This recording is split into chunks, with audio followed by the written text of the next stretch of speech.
ቬኔዙዌላ ለአዲሱ ዓመት አሮጌው የሃያላን በደል በስጦታ ተበርክቶላታል። ጡጫና ርግጫ ታክሎበት ሉዓላዊቱ ሀገር ሉዓላዊ ክብሯ በተጣሰበት ደረቅ ሌሊት የከተማዋ የካራካስ ሰማይ በአሜሪካ የጦር አውሮፕላኖች ታውከዋል። ቤተ መንግስቷ ቅጥሩ ተጥሶ ግንቦቿ እንደ ትሮይ ፈራርሰዋል። 40 ምናምን ዜጎቿ በያንኪዎቹ ጥይት ሕይወታቸውን ተነጥቀዋል እየተባለ ነው። በርካቶች ለጉዳት ተዳርገዋል። ከምንም በላይ መሪዋ የለበሱትን ቢጃማ ሳያወልቁ ከነሚስታቸው ታፍነው ወደ አሜሪካ ተወስደዋል። ድርጊቱን አንዳንዶች ዳግማዊቷ እመቤት በሚል ርዕስ በአማርኛ ከተተረጎመው የኤርቪንግ ዋላስ ዘ ሰከንድ ሌዲ ድርሰት ጋር አመሳስለውታል። ሌሎቹ ደግሞ እስራኤል ዩጋንዳ ኢንተቤ ላይ ከፈጸመችው ዘመቻ ጋር አነጻጽረውታል። አንዳንዶቹም ቢንላደን ላይ ፓኪስታን ውስጥ ከተወሰደው እርምጃ ጋር አቀራርበውታል። አዎ ፕሬዚዳንት ኒኮላስ ማዱሮ በብዙዎች ዘንድ አምባገነን ተደርገው ይፈረጃሉ። አምባገነን መሪ በአምባገነኖች አይዳኙም የሚሉ ጠንካራ ድምጾች ግን ማስተጋባታቸው አልቀረም። ትራምፕ በዓለም ፊት የሚያስጠይቃቸውን ወንጀል እየፈጸሙ ሌሎችን አምባገነን በማለት ድንበር ጥሰው መራሄ መንግስት እስከ መዳፈር ያበቃቸው ምን ይሆን ሲሉም መልስ አልባ ጥያቄ ያክላሉ። ከቻይና ይወዳጃሉ፣ ከኢራን ይቀራረባሉ፣ ከሩሲያ ይሞዳሞዳሉ የሚባሉት ማዱሮ አይናቸው ተሸፍኖ እጃቸው በካቴና ተጠፍንጎ አሜሪካ እስኪወሰዱ ድረስ እንዴት የሚደርስላቸው አጡ? የቬኔዙዌላ ጦርስ የማንን ጎፈሬ ሲያበጠር ነበር? ይህ ታርጌት ኢትዮጵያ ነው።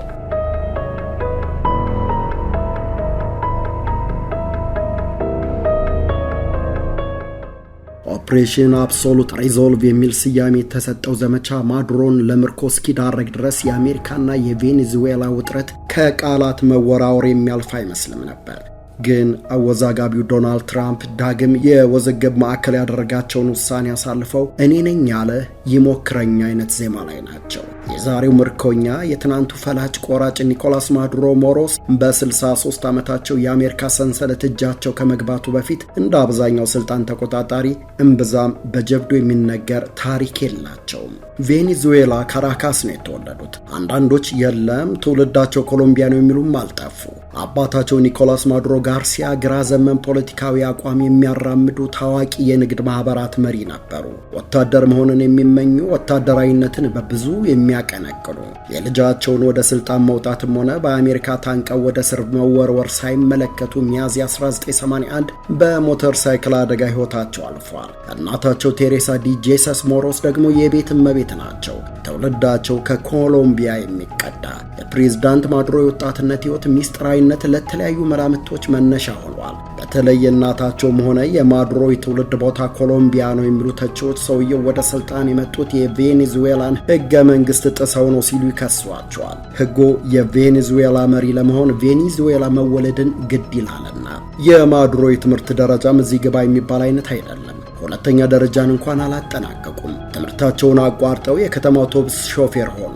የፖለቲካ ሕይወታቸው የሚጀምረውም ከዚህ በኋላ ነው። በህዝብ ማመላለሻ አውቶቡስ ተቀጣሪዎች ማህበራት ውስጥ በመሪነት ተሳተፉ።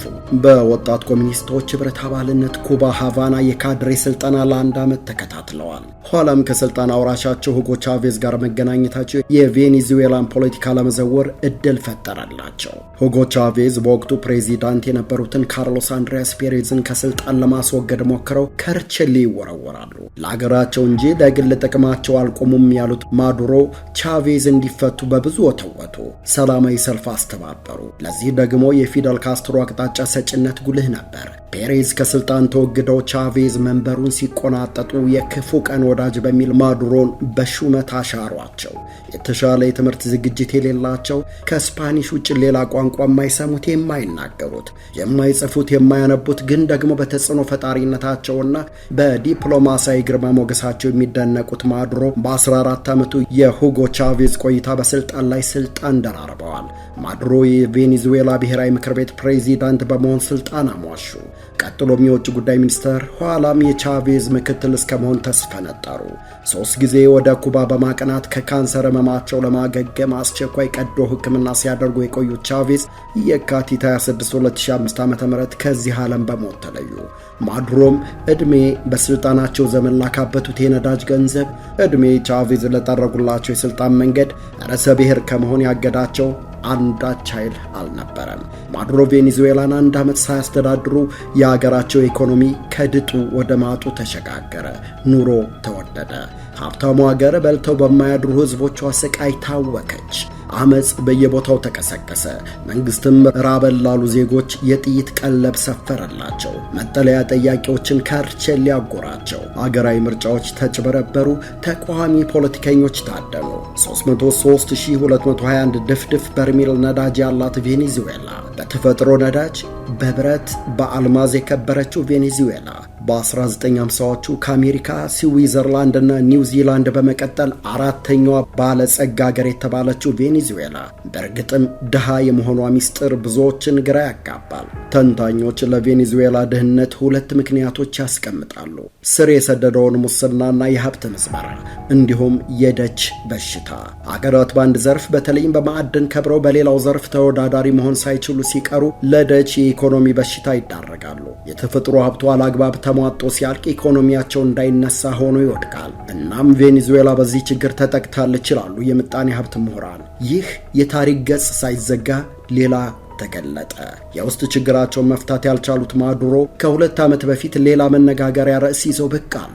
አዲሱን የቬኔዙዌላን ካርታ። ካርታው ጉዌና የምትባለውን ጎረቤት ሀገር ጠቅልሎ በቬኔዙዌላ ግዛት የሚያስገባ ነው። ካርታውን እውን ለማድረግ ደግሞ ለወታደራዊ ወረራ መዘጋጀት። የባስ ብለው ከአሜሪካና አሜሪካንን እንደ ፈጣሪ ከሚያመልኩ ሀገራት ጋር ፊት ለፊት መላተም ጀመሩ። ይህም አለበቃቸውም ሩሲያኖችን አድናቂ፣ ቻይናዎችን አወዳሽ፣ ኢራንን አሞጋሽ ሆነው ተከሰቱ። ወትሮም ስደተኞችን ማሳደድ ቁልፍ ተግባራቸው ያደረጉት ዶናልድ ትራምፕ በማዱሮ አምባገነናዊ አስተዳደር የተበላሸ የኢኮኖሚ ፍልስፍናና በዴሞክራሲያዊ መቃ በመቶ ሺዎች የሚቆጠሩ ቬኔዙዌላውያን አሜሪካንን አጥለቅልቀዋል ሲሉ ከሰሱ። መናገር እንጂ መረጃም ማስረጃም ማቅረብ አይጠበቅብኝም ባዩ ዶናልድ ትራምፕ የቬኔዙዌላ እስር ቤት ባዶ መሆናቸውን ይጠቅሱና ማዱሮ ታሳሪዎችን ጠራርጎ ወደ አሜሪካ ልኳቸዋል እስከ ማለት ይደርሳሉ። በእጽ አዘዋዋሪነትም ማዱሮ ላይ ጣታቸውን ከመቀሰር አልተመለሱም። ከዚህም ማለፍ ብለው ማዱሮን ትሬንዲ አራጓና ዲሎሶሌስ የተባሉትን የወንጀለኛና አሸባሪ ቡድኖች በማደራጀት ያብጠለጥሟቸዋል። የቀን ጉዳይ እንጂ ማዱሮን አጥምዶ ማንበርከክ አማራጭ የሌለው ውሳኔ ነው ለትራምፕ። ለዚህም ነው የማዱሮን መውጫ መግቢያ የሚሰልል ቡድን ከወር በፊት ያደራጁት። ስሙ በይፋ ባልተገለጸ የቬኔዙዌላ መንግስት ባለስልጣን በኩል ፕሬዚዳንቱ የት እንደሚተኙ፣ ምን እንደሚመገቡ፣ ምን እንደሚለብሱ፣ ምን አይነት የቤት እንስሳ እንዳሏቸው ጭምር ለተደራጀው የስለላ ቡድን መረጃ ያቀብላሉ። ከዚያም በታህሳስ ወር መጀመሪያ ኦፕሬሽን አብሶሉት ሪዞልቭ ይፋ ሆነ። የማዱሮ ቤተ መንግስት አምሳያ በከፍተኛ ወታደራዊ መኮንኖች ተሳትፎ ጭምር ለኦፕሬሽኑ ፈጻሚዎች ተገነባ።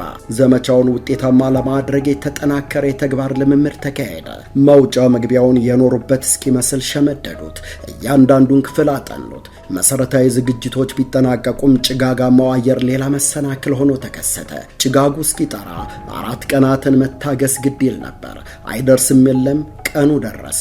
ታህሳስ 25 2018 ዘመቻው ተጀመረ። የአሜሪካ ስልጡን ወታደሮች ቤተ መንግስቱ ዘልቀው ግዳያቸውን ለመጣል የካራካስ ከተማ መብራትን ሙሉ በሙሉ እንዲጠፋ አደረጉ። የመብራት አገልግሎቱን ለማቋረጥ የሳይበር ጥቃትን ጨምሮ አሜሪካ አለኝ የምትለውን ቴክኖሎጂ ተጠቅማለች። ካራካስ በድቅድቅ ጨለማ ተውጣ በከተማዋ 7 የተለያዩ ቦታዎች የፍንዳታ ድምፅ አስተጋባ። የቬኔዙዌላን አየር ኃይል ለማዳከም አሊያም ለማደናገር ታልሞ የተፈጸሙት የቦምብ ጥቃቶች በእርግጥም ውጤታማ ነበሩ። ፕሬዝዳንት ማዱሮን በቁጥጥር ስር እንዲያውሉ ኃላፊነት የተሰጣቸው የዴልታ ፎርስና የኤፍቢአይ አባላት ማዱሮ በሚኖሩበት ፎርቲዮና ወታደራዊ ካምፕ ተከሰቱ። ማዱሮ አገር ሰላም ብለው ተኝተዋል። ድንገት እሳቸውና ባለቤታቸው የሚተኙበት ክፍል ተሰበረ። አንዳች የከፋ ነገር መምጣቱን ያወቁት ማዱሮ በድንጋጤ ሚስታቸውን ይዘው ወደ መሸሸጊያ ክፍላቸው ተምዘገዘጉ። ግን አልቻሉም። በቁጥጥር ስር ዋሉ። ከ30 ደቂቃ ባልበለጠ ጊዜ ትልቁ ዘመቻ ተጠናቀቀ። ትራምፕ ማዱሮን በሰከንድ ውስጥ እጃችን አስገባ ነው ሲሉ ተደመጡ። 30 ሚሊዮን ሕዝብ ያላት ቬኔዙዌላ በጣት በሚቆጠሩ ወታደሮች በ150 አውሮፕላኖችና ሄሊኮፕተሮች የአየር ግዛቷ ተጥሶ የመሬት ይዞታዋ ተገርስሶ ፕሬዚዳንቷን ለምርኮ ዳረገች። መንግስቷ በአንዲት ሌሊት ብልጭታ ከመኖር ወደ አለመኖር ተቀየረ። ከዘመቻው በኋላ ትራምፕ ከነጩ ቤተ መንግስት ሆነው የማያውቋትን ቬኔዙዌላንና የማያውቁትን ህዝብ እንደሚያስተዳድሩት መግለጫ ሰጥተዋል። ማዱሮና ባለቤታቸው ሲሊያ ፍሎረስ ወደ አሜሪካ የጦር መርከብ ተሸጋገሩ። ከዚያም በአውሮፕላን ኒውዮርክ ደረሱ። እዚህ በእጽ አዘዋዋሪነትና አሸባሪነት ወንጀል ክስ ይጠብቃቸዋል። አሜሪካ ያለምንም ሰብአዊ ጉዳት ዘመቻውን አሳካው ብትልም ከቬኔዙዌላ የወጡ መረጃዎች ግን ወታደሮችና ሲቪሎች መገደላቸውን ያመላክታሉ።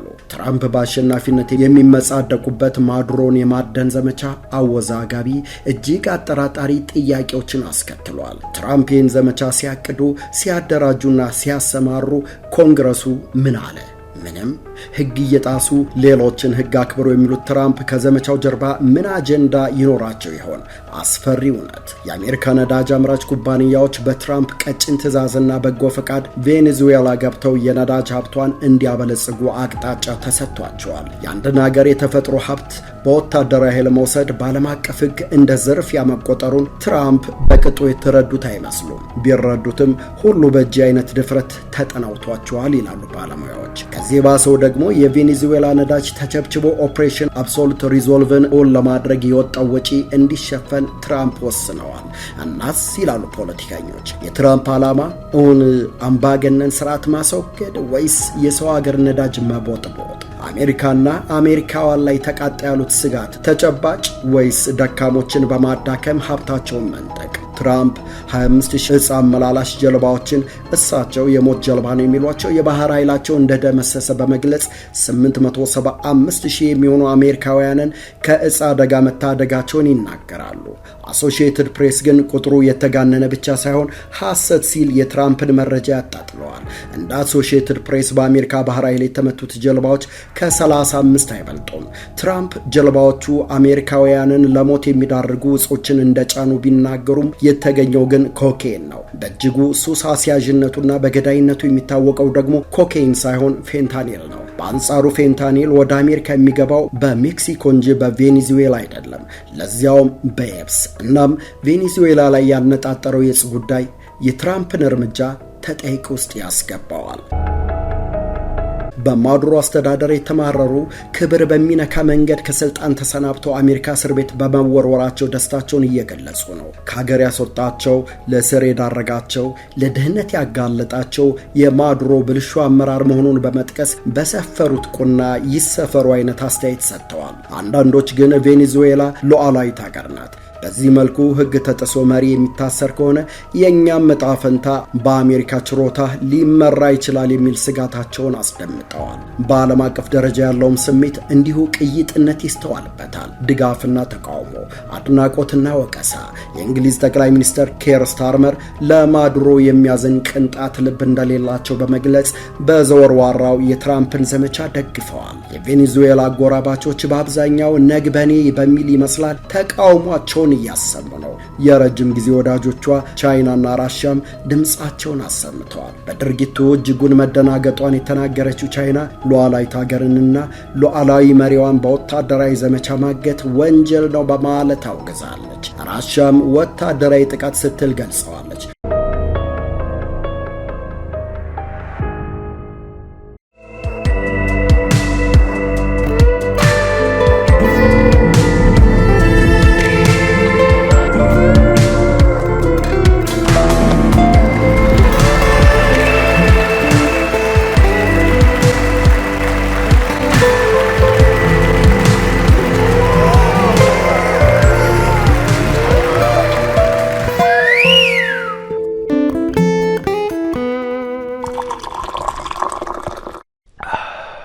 አንጓ ላይ